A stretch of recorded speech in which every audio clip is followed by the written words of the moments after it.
ಅರ್ಚಕ್ರೆ, ನನ್ನ ಹೆಂಡತಿಗೆ ಇವತ್ತು ನನ್ನ ಪಾದ ಪೂಜೆ ಮಾಡೋ ಆಸೆ. ಆದರೆ ನನಗೆ ಅವಳ ಹತ್ರ ಕಾಲು ಮುಟ್ಟಿಸ್ಕೊಂಡು ಪೂಜೆ ಮಾಡಿಸ್ಕೊಳ್ಳೋ ಮನಸ್ಸಿಲ್ಲ.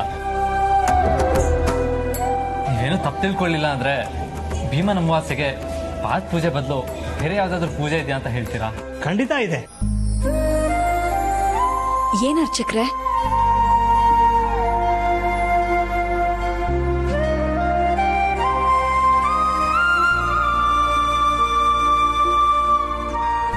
ಹೀಗೆ ಮಾಡಿ. ಸರಿ ಅರ್ಚಕ್ರೆ.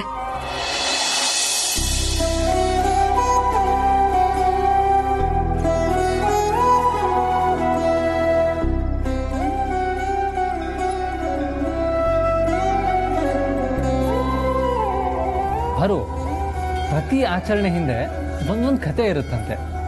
ಆದರೆ ಈ ಪೂಜೆ ಹಿಂದೆ ಅಂತ ಯಾವ ಕತೆ ಇದೆ ಅಂತ ನಿನ್ಗೇನಾದ್ರೂ ಗೊತ್ತಾ? ಗೊತ್ತು. ಅಖಿಲಮ್ಮ ಹಿಂದೆ ಒಂದ್ಸಲ ಇದನ್ನ ಹೇಳಿದ್ರು. ಸ್ಕಂದ ಪುರಾಣದ ಪ್ರಕಾರ ಒಬ್ಬ ರಾಜ ಇದ್ನಂತೆ. ಅವ್ರ ಮಗಂಗೆ ಅದ್ದೂರಿಯಾಗಿ ಮದ್ವೆ ಮಾಡ್ಬೇಕು ಅಂತ ತುಂಬಾ ಆಸೆ ಇಟ್ಕೊಂಡಿದ್ನಂತೆ. ಆದ್ರೆ ಅವ್ರ ಮಗ ಅಕಾಲಿಕ ಮರಣಕ್ಕೆ ತುತ್ತಾದ್ನಂತೆ. ಆಗ ರಾಜ ತನ್ ಸತ್ತ ಮಗಂಗಾದ್ರೂ ಸರಿ ಮದ್ವೆ ಮಾಡ್ಲೇಬೇಕು ಅಂತ ತನ್ ಸತ್ತ ಮಗನ ಯಾರ್ ಮದ್ವೆ ಆಗ್ತಾರೋ ಅವ್ರಿಗೆ ತನ್ನ ರಾಜ್ಯದಲ್ಲಿ ಅರ್ಧ ಭಾಗ ಬರ್ದ್ಕೊಡ್ತೀನಿ ಅಂತ ಹೇಳಿ ಡಂಗುರ ಸಾರ್ಸದ್ನಂತೆ.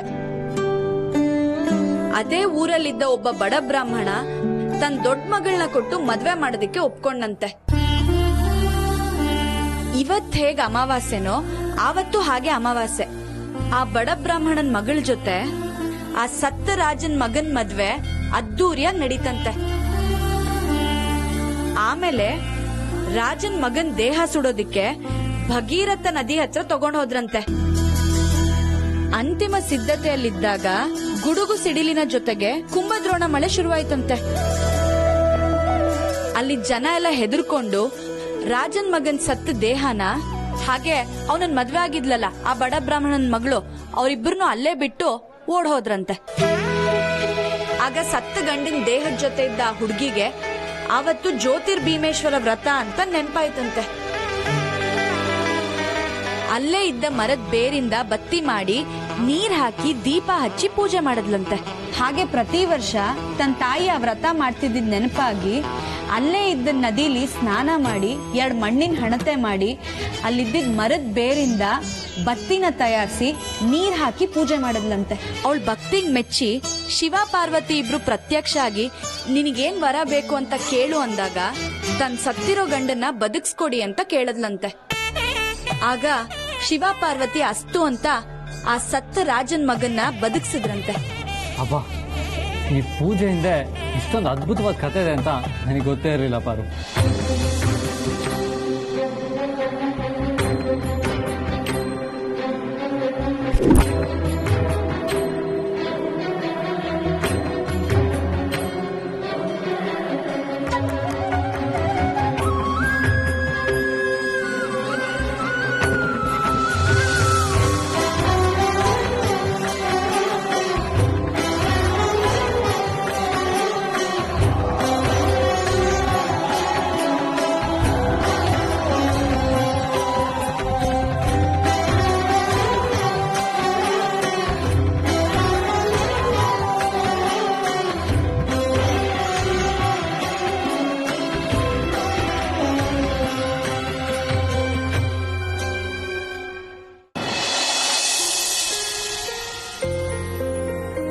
ನೀ ಅನ್ಕೊಂಡಾಗೆ ಪೂಜೆನೂ ಮಾಡಾಯ್ತು. ಖುಷಿನಾ?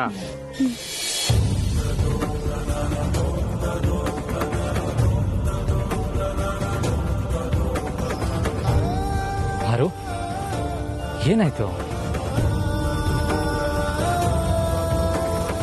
ನಿಮ್ ಜೊತೆ ಆಚೆ ಬರೋದಕ್ಕೆ ಒಪ್ಕೊಂಡಾಗ ಖುಷಿ ಜೊತೆಗೆ ದುಗುಡನು ಶುರುವಾಗಿತ್ತು. ಹೌದಾ? ಯಾಕೆ? ನಾವಿಬ್ರು ಒಬ್ರಿಗೊಬ್ರು ಪ್ರೀತಿಸಿರ್ಬೋದು, ಆದ್ರೆ ನಾವು ಹುಟ್ಟಿದ ಮನೆತನ, ನಾವು ಬೆಳೆದಿದ್ದ ವಾತಾವರಣನೇ ಬೇರೆ. ಊಟದ ಆಸಕ್ತಿಯಿಂದ ಹಿಡಿದು ನಮ್ಮಿಬ್ರದ್ದು ಬೇರೆ ಬೇರೆನೆ ಅಭಿರುಚಿ. ಹಾಗಾಗಿ ನಾನ್ ನಿಮಗ್ ಸರಿ ಹೋಗ್ತೀನ ಅನ್ನೋ ಆತಂಕ ನನ್ನ ಕಾಡ್ತಾ ಇತ್ತು. ಒಂದ್ ವೇಳೆ ನಾವ್ ಈ ತರ ಆಚೆ ಬಂದ್ರೆ ನಾನ್ ಹೇಗ್ ನಡ್ಕೊಳ್ಳೋದು ಅನ್ನೋ ಭಯ ಕಾಡ್ತಾ ಇತ್ತು. ಅಂದ್ರೆ ನೀವ್ ಎಲ್ ದೊಡ್ಡ ದೊಡ್ಡ ಹೋಟ್ಲಿಗೆ ಕರ್ಕೊಂಡ್ ಹೋಗ್ತಿರೋ ಆ ದೊಡ್ಡ ದೊಡ್ಡ ಹೋಟ್ಲಲ್ಲ ಎಲ್ಲ ಮುಳ್ ತರ ಇರೋ ಚಮಚದಲ್ಲೇ ತಿಂತಾರೆ. ನನಗೋ ಕೈಯಲ್ಲಿ ತಿಂದ ಅಭ್ಯಾಸ.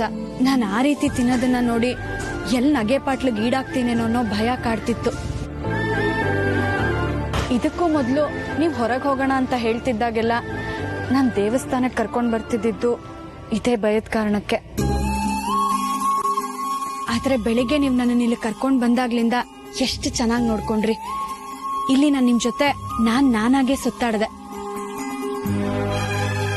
ಅರ್ಸನ್ ಕೋಟೆ ರಾಜ್ಕುಮಾರ ನೀವು. ಆಚೆ ಟೀ ಕಾಫಿ ಕುಡಿದ್ರೆ 500 ರೂಪಾಯಿ ಅಂತ ಕೇಳಿದೀನಿ.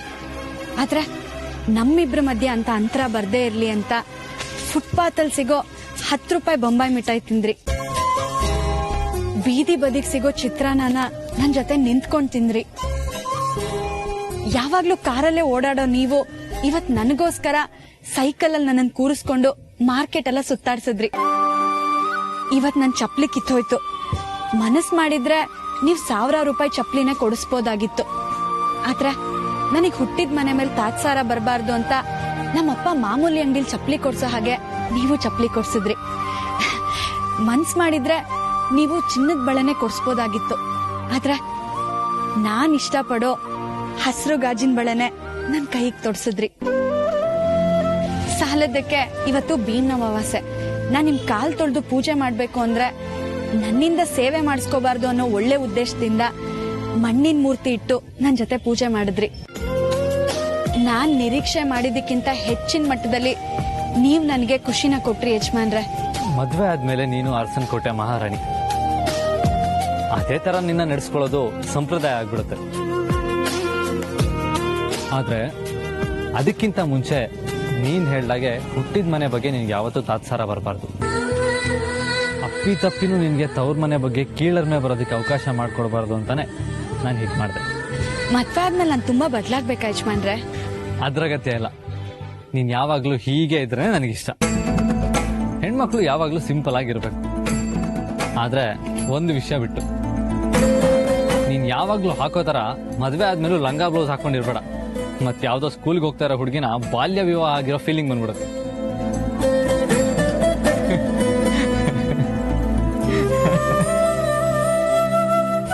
ನಾನು ಆ ರೀತಿ ಲಂಗ ಬ್ಲೌಸ್ ಹಾಕೊಂಡಿದ್ದಕ್ಕೆ ನಿಮ್ಗೆ ಇಷ್ಟ ಆಗಿದ್ದು.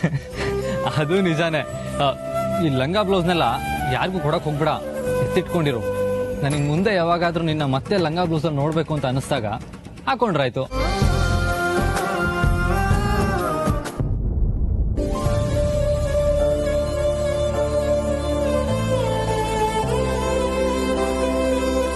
ಮತ್ತೇನಾಯ್ತು ಪಾರು? ಯಜಮಾನ್ರೆ, ನಾವ್ ನಿಜವಾಗ್ಲೂ ಕೊನೆವರೆಗೂ ಹೀಗೆ ಇರ್ತೀವ? ಯಾಕೆ ಅನ್ಮಾನ? ಕೇಳ್ದೆ. ನಮ್ ಪ್ರೀತಿ ಮೇಲೆ ಯಾರ್ದಾದ್ರೂ ಕೆಟ್ಕಂಡ್ ಬಿದ್ದು ಹಾಳಾದ್ರ ಅನ್ನೋ ಭಯ ಕಾಡ್ತಾ ಇದೆ.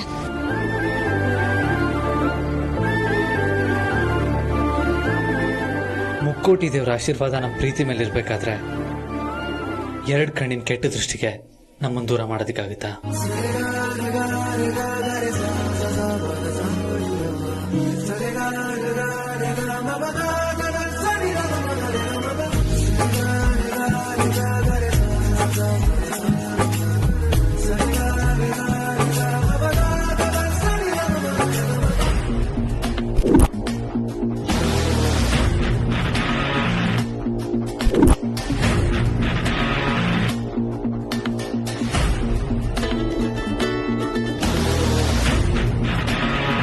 ಫೋಟೋಸ್ ನೋಡಿದ್ರ ma'am? Perfect. Thank you ma'am. ಅಖಿಲಂಗೆ ಸೆಂಡ್ ಮಾಡ್ಲಾ? ಕಳ್ಸು. ಆದ್ರೆ ಈ ಫೋಟೋಸ್ ಎಲ್ಲ ನೀನ್ ತೆಗ್ದಿದ್ದು ಅಂತ ಯಾರಿಗೂ ಗೊತ್ತಾಗ್ಬಾರ್ದು. ಯಾಕಂದ್ರೆ ಅರಸನ ಕೋಟೆ ಅವರು ನಿನ್ ಮೇಲಿಟ್ಟಿರೋ ವಿಶ್ವಾಸ ಹೀಗೆ ಮುಂದುವರಿಬೇಕು. I know mom, you don't worry. ನನ್ನ ನಂಬರಿಂದ ನಾನು ಸೆಂಡ್ ಮಾಡಲ್ಲ. ಗುಡ್.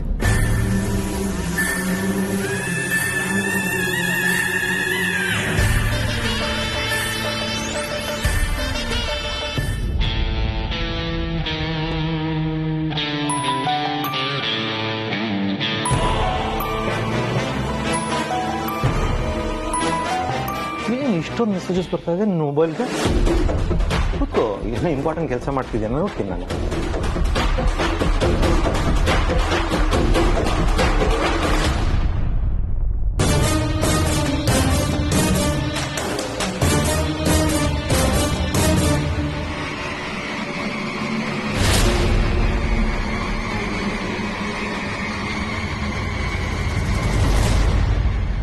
ಏನದು ರಘು? ಯಾರ್ ಮೆಸೇಜಸ್? ಏನಿಲ್ಲ ಅಖಿಲ, ಯಾವುದೋ useless waste forward messages. Raghu, ನಿಮ್ ಎಕ್ಸ್ಪ್ರೆಷನ್ ನೋಡ್ತಾ ಇದ್ರೆ ನನ್ಗೆ ಯಾಕೋ ಅನುಮಾನ ಬರ್ತಿದೆ. ಡಿಲೀಟ್ ಮಾಡಬೇಡಿ ಅಖಿಲ, ಅದು ಪ್ಲೀಸ್.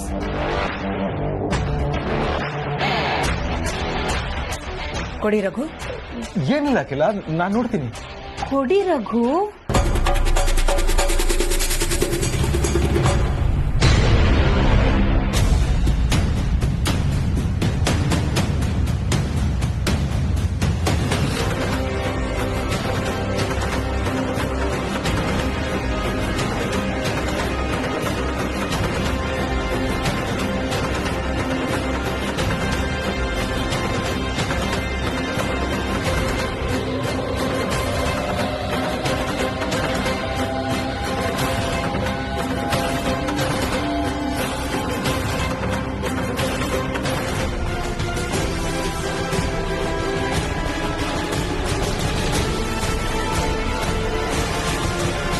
ಯಾಕೆ ಈ ಫೋಟೋಸ್ನ ಡಿಲೀಟ್ ಮಾಡಕ್ ಹೋಗಿದ್ರಿ ರಘು?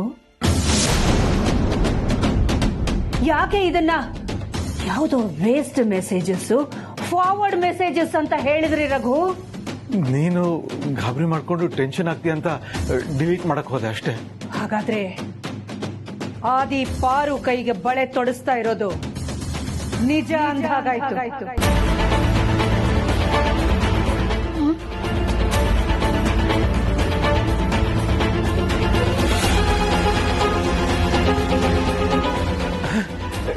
ಇಲ್ಲ ಅಖಿಲ, ನಮ್ಮಗ ಆದಿತ್ಯ ಪಾರ್ವತಿಗೆ ಬಳೆ ತೊಡ್ಸೋದು ಅಂದ್ರೆ ಏನ್ ತಮಾಷೆನಾ?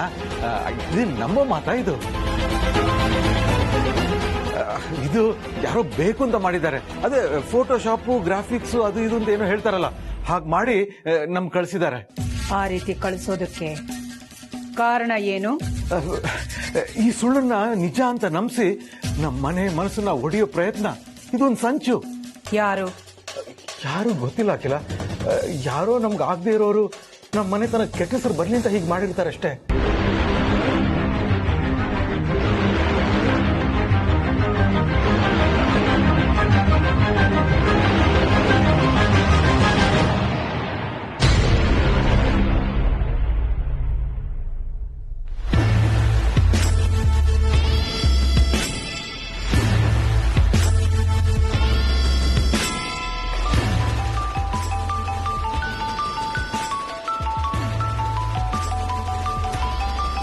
ಯಶಮಾನ್ರೆ, ಅಮ್ಮ ಫೋನ್ ಮಾಡ್ತಾ ಇದ್ದಾರೆ.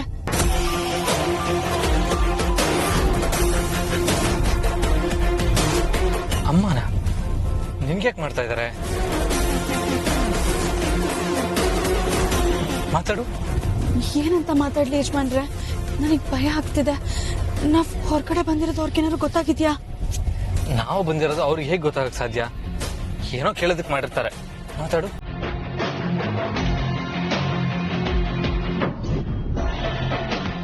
ಹಲೋ, ಆದಿ ಕೊಡು.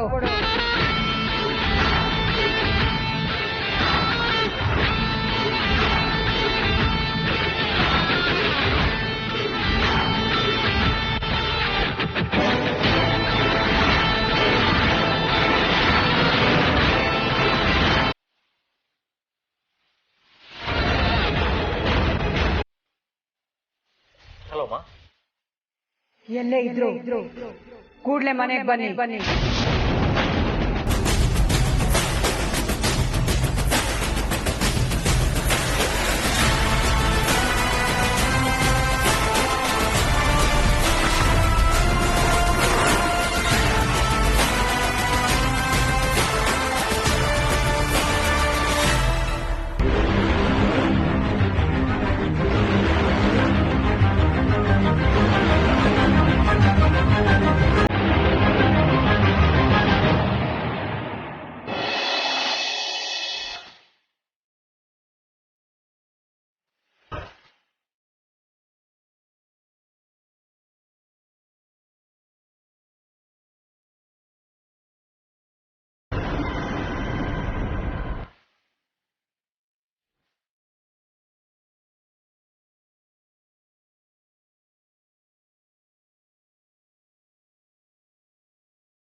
ಅಮ್ಮ,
ನೋಡಿದ್ರ ರಘು, ಇವಳ ಕೈಯಲ್ಲಿರೋ ಬಳೆ, ಫೋಟೋದಲ್ಲಿರೋ ಬಳೆ ಎರಡು ಒಂದೇ ಅಂತ ಈಗಲಾದ್ರೂ ಗೊತ್ತಾಯ್ತಾ?